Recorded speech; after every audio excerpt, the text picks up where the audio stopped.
मी सौ जनाबाई कचरुगिरे. मला विमुक्तांचे स्वतंत्र आंदोलन या संस्थेमार्फत आरती या मुलीने आज मला आमंत्रित केलेलं आहे. तर माझे लेखन या विषयावर मी काही थोडंसं समाजाशी, जगाशी हेतुबूच करावं. माझ्या ह्या मरणकाळा आणि मी लेखिका कशी झाले किंवा माझ्या ह्या मरणकाळाच्या ज्या काही व्यथाकथा आहेत त्या मी आपणा सर्वांसमोर मांडाव्यात अशी त्यांची इच्छा आहे. त्याप्रमाणे मी आज माझ्या ह्या लिखाणाबद्दल आपणास थोडक्यात माहिती देणार आहे. माझे नाव सौ जनाबाई कचरुगिरे, राहणार गोलवाडी, तालुका जिल्हा औरंगाबाद. वडिलांचं नाव बापूराव फौजीराव माळी, तालुका पाथर्डी, जिल्हा अहमदनगर. येथे खेरडव ह्या गावची मी मुलगी. आता आमचा हा भटका समाज, आमचा एनटी मध्ये गोपाळ समाज येतो. तर 40 ते 45 वर्षापूर्वी मुलींच्या शिक्षणाला 100% विरोध होता. मुलींनी शिकू नये, शिक्षण हे चांगलं नसतं आणि शिकलेल्या मुली वाया जातात, समाजाचं नाव जातं. त्यासाठी मुलींना शाळेत जायला विरोध होता. एक तर 40 ते 45 वर्षापूर्वी समाजात मुलांना सुद्धा जास्त शिक्षण नव्हतं. आमचे लोक भटकत असल्यामुळे, स्थायिक नसल्यामुळे मुला मुलींना कुठल्याही शिक्षणाबद्दल वाव मिळत नव्हता. त्याचप्रमाणे माझे वडील थोडेसे राजकारणी असल्यामुळे त्यांना वाटायचं की आपली मुलगी इतर मुलींप्रमाणे शाळेत जावी, आपल्या पायावर उभी राहावी. त्याप्रमाणे त्यांनी एक जिद्द केली आणि मला शाळेत टाकलं. परंतु जिल्हा परिषद आपल्या पाथर्डी तालुक्यामध्ये खेरडे या गावी शाळेत टाकलं. 1ली ते 4थी पर्यंत माझं तिथे कसं तरी शिक्षण झालं. परंतु समाजाचा 100% विरोध असल्यामुळे आम्हाला वडिलांना, मला, आईला, आम्हाला लोकांनी मी शाळेत का जाते यासाठी जातीबाहेर टाकलं. शाळा ही चांगली नाही, ही बापूची मुलगी, बापानं काही चांगलं केलं नाही, बापानं आपल्या समाजाचं नाव मातीस मिळवून टाकायचा प्रयत्न लावलेला आहे आणि ही बापाची मुलगी चांगली नाहीये. आता त्यानंतर 5वीच्या वर्गासाठी मला पाथर्डीला जावं लागलं. जवळजवळ गावापासून 6-7 किलोमीटर अंतर असायचं. परंतु माझ्या वडिलांची जिद्द होती, शाळेत जायचंच. वडील कधी मधी बरोबर यायचे, कधी गावातली मुलं मुली असायच्या. परंतु मी जेव्हा 5वीला गेल्यानंतर मात्र आम्हाला वडिलांना समाजाने 100% विरोध केला. लग्न कार्य, कुठल्याही कार्यक्रमात आम्हाला बोलवत नसत आणि आम्हाला तिघा महिलाकरांना जातीबाहेर टाकलं. परंतु माझे असेच पर्यंत शिक्षण झालं आणि 8वी-9वीला गेल्यानंतर वडिलांनाही लग्नाची चिंता लागली आणि मला पुढच्या शिक्षणाची थोडीशी मोठी झाल्यामुळे थोडंसं अडचणी यायला लागली. परंतु तरी सुद्धा मी 10वी झाले आणि आमच्या वडिलांची एक जिद्द होती. जातीने मला जातीचा मुलगा नाही मिळाला तरी मी कुठल्याही जातीशी मुलीचं लग्न करून देईन. समाजाशी मला काहीही घेणं देणं नाही, मला फक्त माझ्या एका मुलीशी घेणं देणं आहे. त्याप्रमाणे वडिलांनी मला शिकवलं. मी DED ला गेले. औरंगाबादला याला नगरला माझं DED महाराष्ट्र DED कॉलेज या ठिकाणी मी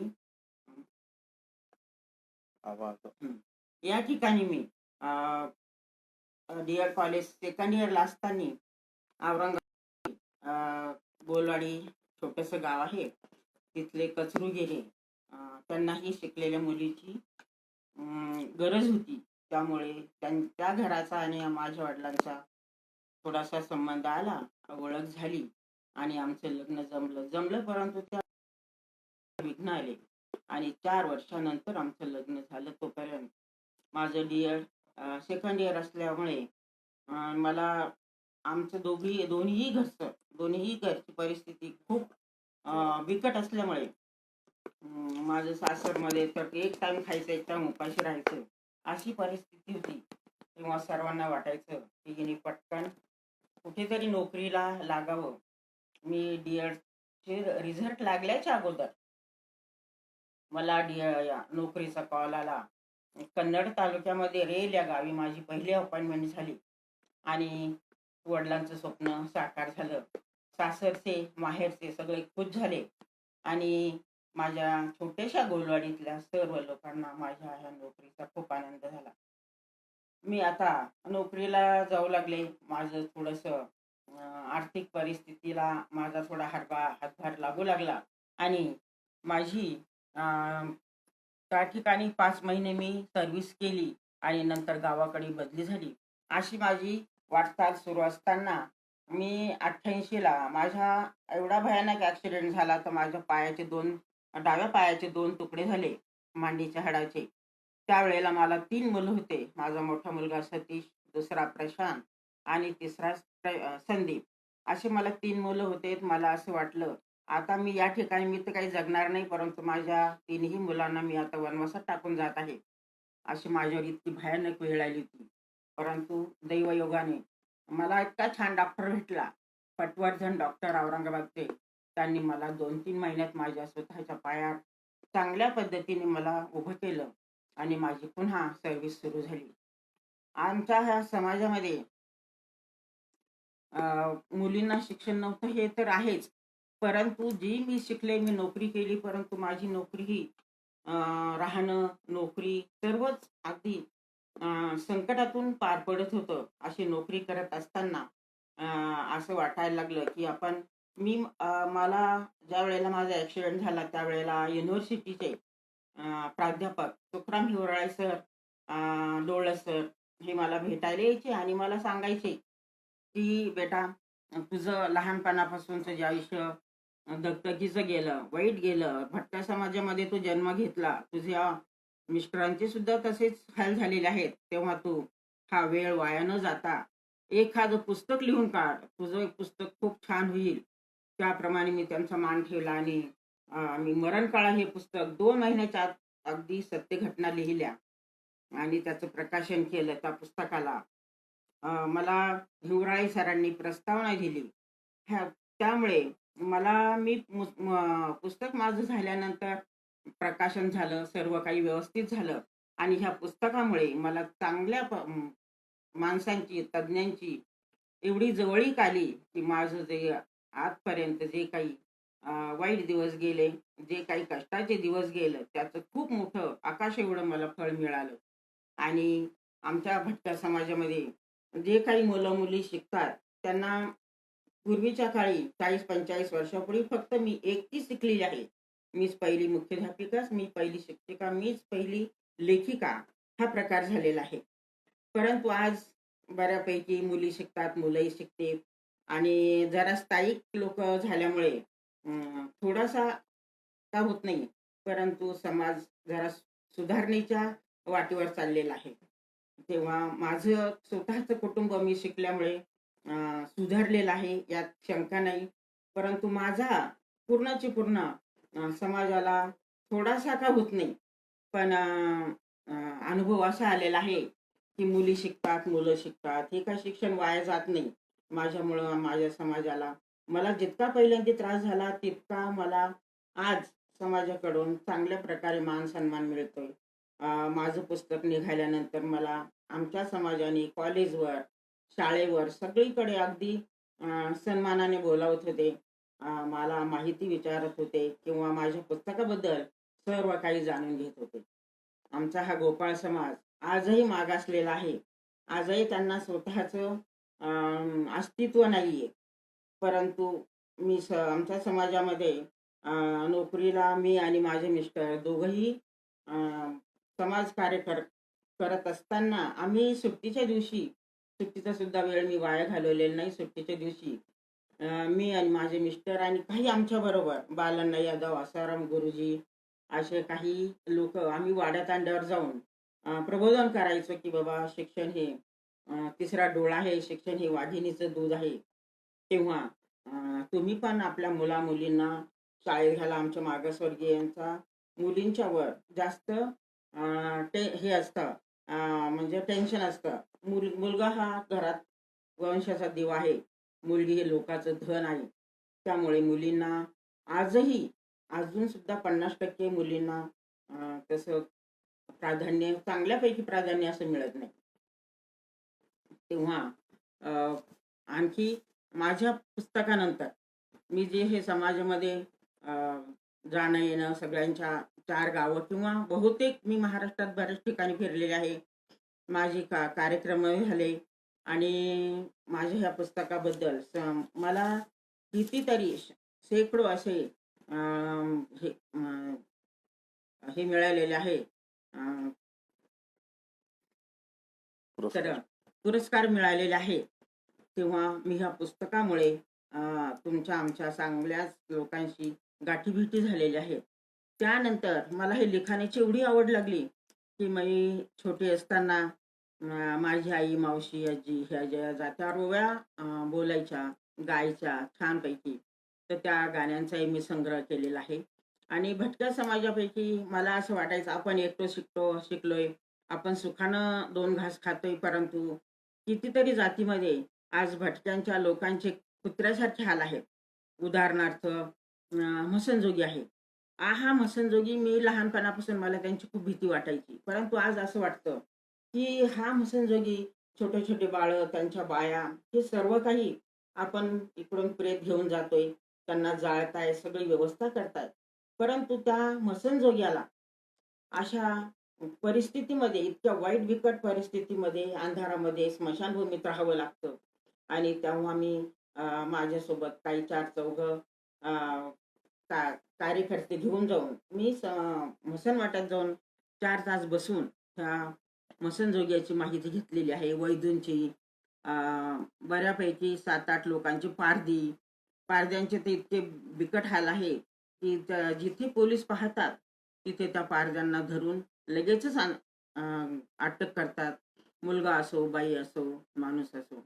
अशा भटक्या समाजाची खूप व्यथा वाईट आहे. स्वातंत्र्य मिळालेलं आहे, परंतु आमच्या भटक्यांनाही स्वातंत्र्य नाही. कारण ज्या वेळेला इंग्रजांनी समाजावर आपल्या देशावर जे राज्य गाजवलं, तर त्यांना विरोध करताना जी बाकीच्या लोकांनी जे काही युद्ध केलेलं आहे, परंतु आमचे भटके जंगलात राहत होते. त्यांनी जंगलातून दगडफेक केलेली आहे, मारलेलं आहे आणि लपून बसलेले आहे. परंतु आपल्या हा शासनाने बाकी इतर लोकांना सर्वांना घरं दारं बांधून दिलेले आणि स्वातंत्र्य सैनिक म्हणून त्यांना जाहीर केलेलं आहे. त्यांना सगळ्या सवलती दिलेल्या आहेत. परंतु आमचा जो भटका आहे, आमच्या भटक्याच्या 4-2 लोक इतके त्यांनी स्वतः बाकीच्या लोकांनी जरी काही काही केलेलं आहे, कष्ट केलेले आहेत, त्याहीपेक्षा आमच्या भटक्या लोकांच्या काही 4 चौघांनी खूप कष्ट घेतलेले आहे स्वातंत्र्य मिळवण्यासाठी. परंतु त्यांना त्यांचं नाव सुद्धा कोणी काढत नाही किंवा त्यांना कुठलीही सवलत मिळत नाही. तर आमच्या भटक्या समाजामध्ये काहीतरी मुलांसाठी किंवा इतर समाजासाठी काही करायला पाहिजे. त्यासाठी असं वाटतं मी आता सध्या पुन्हा लिखाण करते. त्यामध्ये माझं 4थं पुस्तक, 3 पुस्तक आताही झालेले आहे. 4थं पुस्तक मी लिहू घातलेलं आहे. शिक्षक, तरी डॉक्टर आणि बाँड्रीवरचा सैनिक, ह्या 4ही भावाविना आपली पृथ्वी कशी, हा मी विषय आता हाताळत आहे. कारण हे 4ही भाऊ, 4ही लोक हे नसल्यावर आपल्या पृथ्वीवर कुठल्याच प्रकारे संरक्षण मिळणार नाही. जो बाँड्रीवरचा सैनिक आहे, तो स्वतःचं घर, संसार, प्रपंच सोडून आज युद्ध करतो किंवा बाँड्रीवर जातो, आपला देश सांभाळतो. ह्या सर्व काही गोष्टी बसल्या बसल्या माझ्या लक्षात येतात. आणि मी स्वतः शिक्षिका असल्यामुळे शिक्षकाचं सुख दुःख हेही मी लिहून काढलेलं आहे. शेतकरी आपल्याला जगवतोय, आपल्याला अन्नपाणी देतोय, त्याचंही मी लिखाण करते. आणि डॉक्टर आज तर ह्या कोरोनाच्या याच्यामध्ये डॉक्टर त्यांना वाचवण्यासाठी जातात, परंतु त्यांच्यावर दगड गोटे घेऊन कसा त्यांना मारतोय, त्यांच्या पाठीमागे लागतोय, ह्या सर्व गोष्टींचा मी आढावा घेऊन स्थिती मी त्यामध्ये लिहित आहे. आणि शेवटी एक सांगेल की मरणकळा या पुस्तकाला मी सुरुवातीला थोडंसं 100 पानाचं केलेलं आहे. सगळी सत्य घटना आहे, परंतु मी जे काही लपून मागे ठेवलेलं आहे, असं गोष्टी तू मागे लपून ठेवू नको, असं प्राध्यापक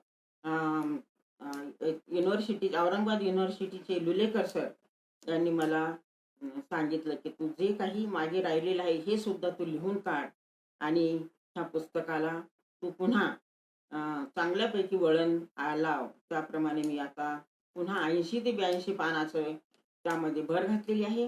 आणि मी खरोखर माझे काही सत्य, जे काही मला त्रास झालेला आहे, जे काही माझ्यावर संकट आलेले आहे, मी ते खरोखर, सासूबाई जिवंत होत्या, सगळे बाकीचे लोक होते आणि मला थोडी भीती वाटायची, आपण जर लिहू सगळं तर आपल्याला काही त्रास होईल का, आपल्याला कोणी आणखी, मी या शब्दातून सांगू शकत नाही, परंतु ह्या सगळ्या भीतीमुळे मी ते लिखाण मागे ठेवलं होतं. परंतु आज मी ते प्रकाशित करणार आहे. आता माझे मुलं जे आहेत मोठे आहेत आणि त्यांचा विचार घेऊन त्यांना मी दाखवून आणि हे पुस्तकाचा मी प्रकाशन करणार आहे. त्याचप्रमाणे हे जे 4थं पुस्तक मी काढत आहे, चारी भावाविना पृथ्वी कशी आणणार, हे सुद्धा मी त्याचबरोबर काढणार आहे.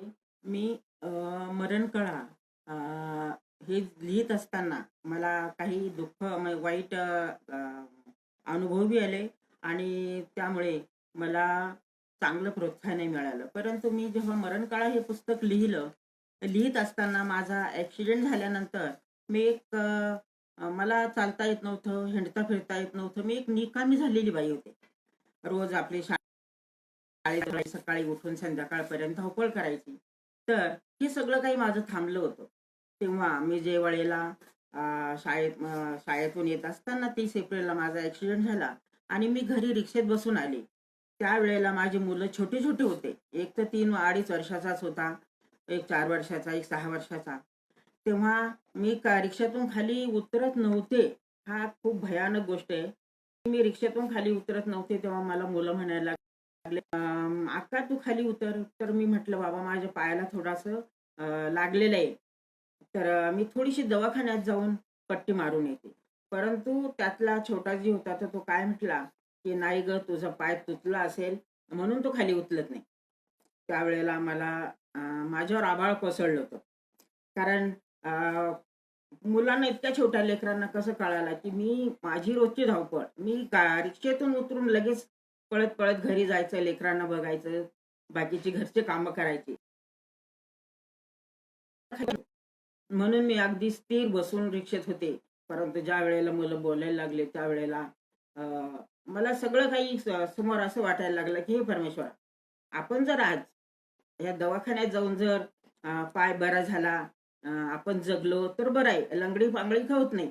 परंतु त्यांच्यासमोर मी बसून राहीन. परंतु जर समजा मी मेले, तर माझ्या ह्या बाळांचं काय होईल? हा माझ्यापुढे मोठा आव असून असं संकट उभं होतं.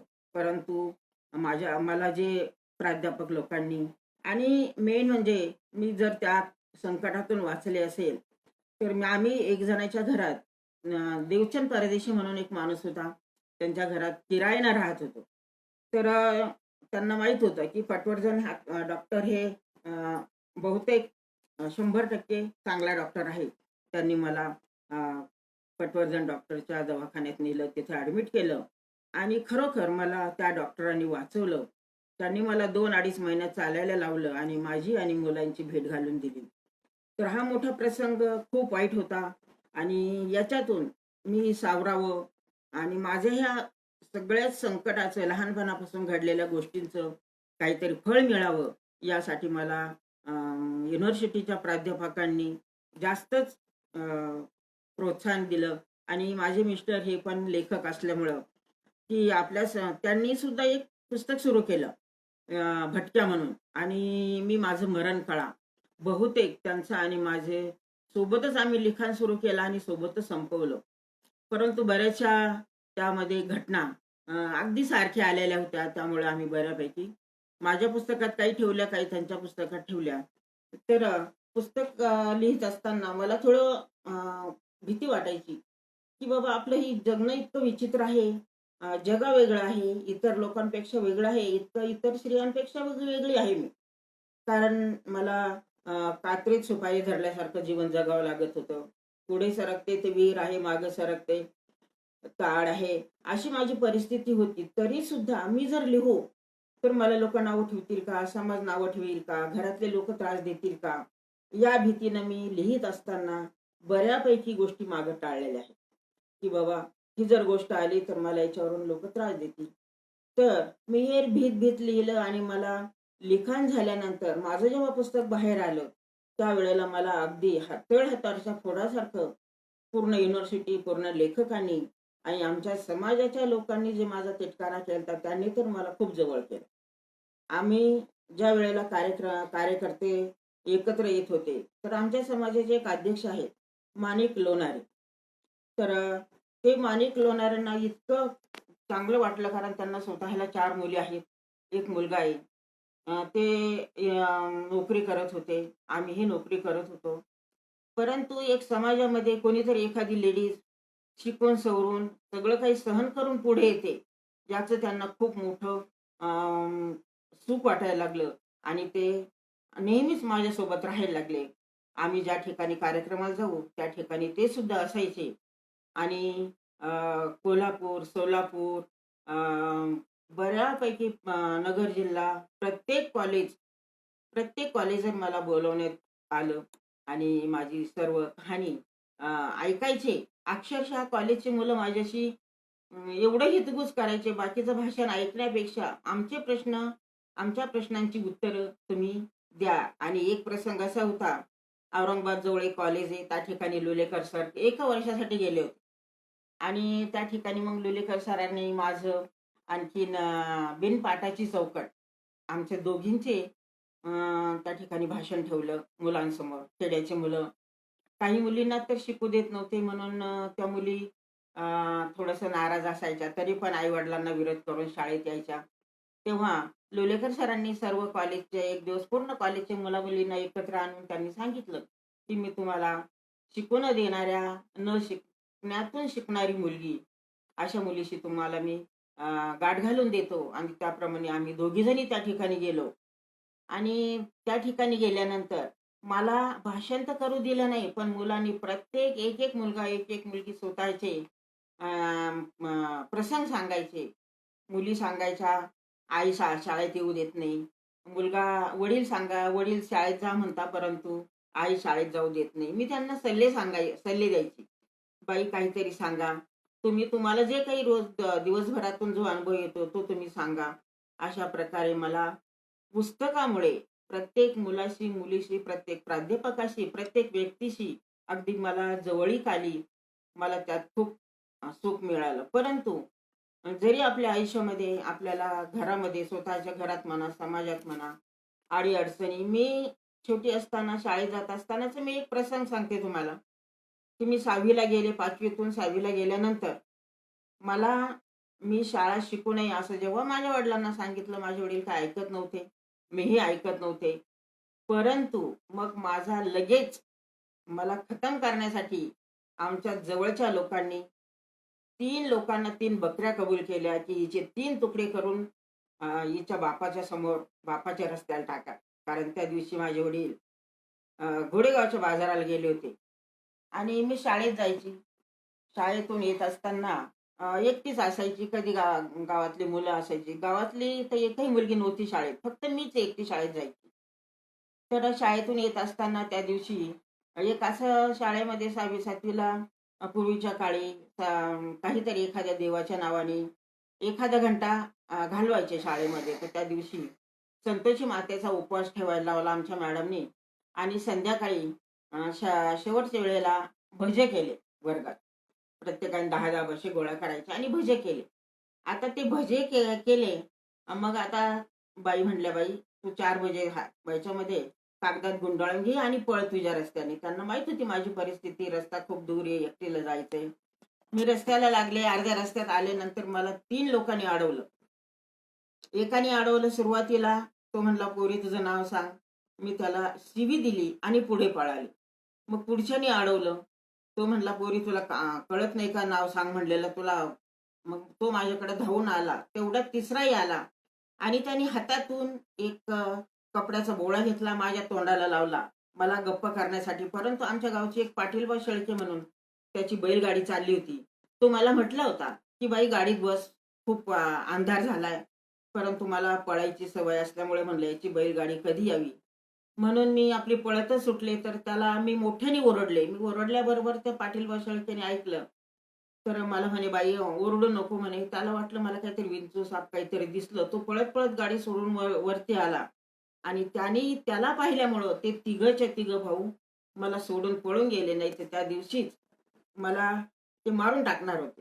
तिघांच्या हातात, एकाच्या हातात कुऱ्हाड होती, दुसऱ्याच्या हातात काहीतरी काठी वगैरे होती.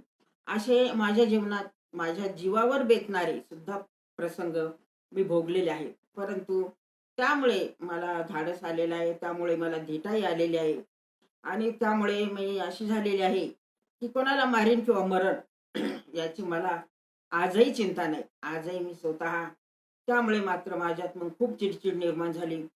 कारण आपल्याशी लोक असं का वागतात आणि आपण सर्वांशी चांगलं वागून सुद्धा लोक आपल्याला असे आपल्याशी असं का वागतात असं वाटायचं. लोक म्हणजे बाकीचे समाज मला खूप जीव लावायचा. एक छोट्याशा खेड्यामध्ये असल्यामुळे सर्व लोकांचं माझ्यावर लक्ष होतं. परंतु माझ्या जवळच्या नातेवाईकांनीच मला जास्त त्रास दिलेला आहे. आणि तसं पाहिलं तर वडिलांना जितकी हौस होती तितकी आईला नव्हती. आईला वाटायचं लोक आपल्याला नाव ठेवतात, लोक आपल्याला विरोध करतात, त्यासाठी हिचं लग्न करून तरी पटकन दुसऱ्याच्या घरी गेले तर तेवढंच आपलं कमी होईल. म्हणजे मला घरातून सुद्धा थोडाफार विरोध होताच. आणि या मरणकाळा पुस्तकामुळे मी आज जगात कुठेही मला मरणकाळा म्हणूनच लोक ओळखतात. मी जरी जनाबाईगिरी असले तरी मरणकाळा हे माझं खरं नाव आहे. आणि त्यामुळे मी आता पुढे लिखाण सुद्धा सोडलेलं नाही. लिखाणही करते आहे आणि माझ्या लेकरांना मला ह्या लिखाणाला आणि माझ्या जगण्याला माझ्या लेकरांचा, फक्त लेकरांचा मला आधार आहे. आणि बोलायला माझ्या सर्व जी घटना आहेत त्या आपण माझ्या मरण काळातून वाचू शकता, ऐकू शकता, लिहू शकता. माझ्या पुस्तकावर आज 40 ते 50 मुला मुलींनी PhD केलेली आहे, कोणी MPhil केलेलं आहे. आज सध्या मुंबईचीच एक मुलगी अंबिका म्हणून ही PhD करते. आज मी तिला मुलाखत 2 दिवसात मुलाखत मरणकाळाला पूर्णपणे वाव आहे. आणि मी ह्या मरणकाळाच्या दुप्पट मरणकाळा करून आपल्या सर्वांपुढे पुन्हा मांडण्याचा, आणण्याचा मी प्रयत्न करते. आणि माझ्या सर्व बांधवांना, भगिनींना, आपल्या सर्वांना ऐकणाऱ्यांना